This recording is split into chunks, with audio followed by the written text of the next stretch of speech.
Hello everyone and welcome to Hanging Pawns, this is Stjepan.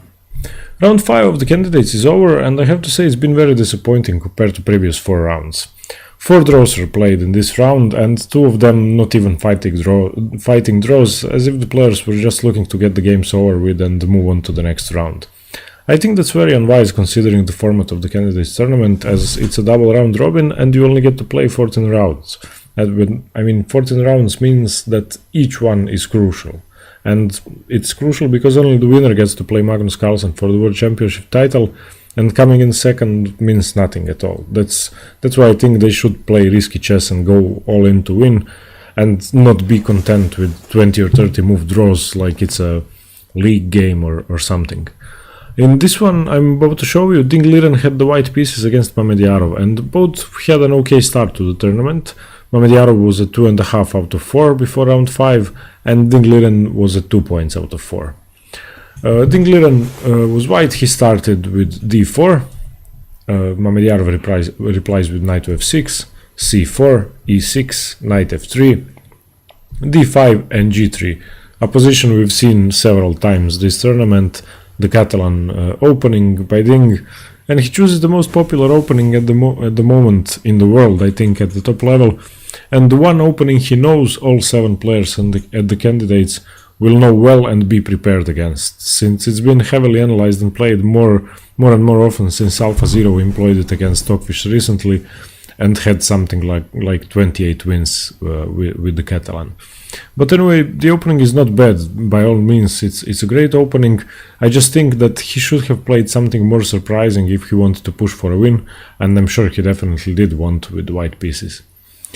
But anyway, Mamedyarov responds with the most common line, bishop to e7, bishop g2, both sides castle, we have d takes c4, the open Catalan, queen c2, developing the queen and preparing to attack and attacking c4, a6, a4, preventing b5, defending c4 with a pawn, bishop to d7, queen takes c4 now, and all the moves played so far are common theory and have already been played in Grandmaster games, and white has a tiny positional edge but nothing to write home about, and black still has some work to do if he wants to develop comfortably.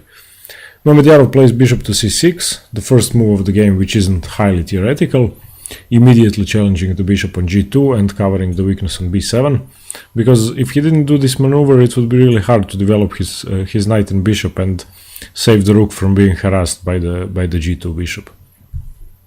We have bishop to f4, developing the bishop on the only logical square so far, bishop to d6, challenging it, and bishop to g5, Liren transfers the bishop to a more active square where it now pins the knight to the queen since the bishop moved away from e7.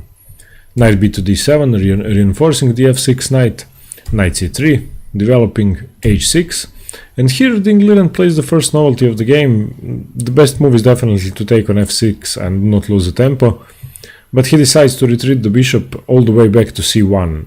And that has never been played before. It's a strange idea since the bishop seems equally useful if not more so on d2 and the rooks stay connected, but we'll see what his reasoning was.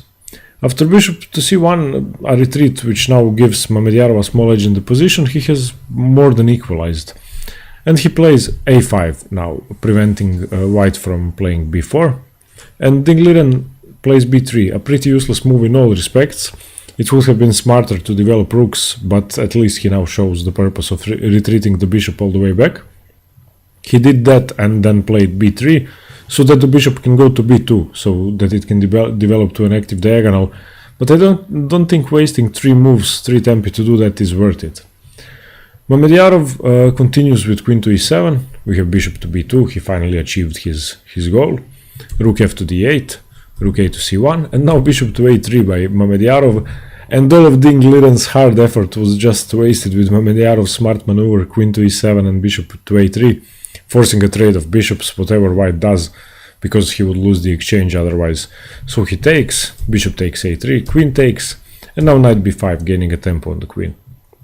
The queen retreats to e7, queen c2, bishop takes f3, Mamedyarov gives up his light squared bishop, but the position is okay, and that was a good move. It was a good idea, because if the light squared bishop on f3 isn't targeting anything on b7, then it's okay. The knight was strong as well, and Ding Liren was perhaps threatening knight e5 in this position.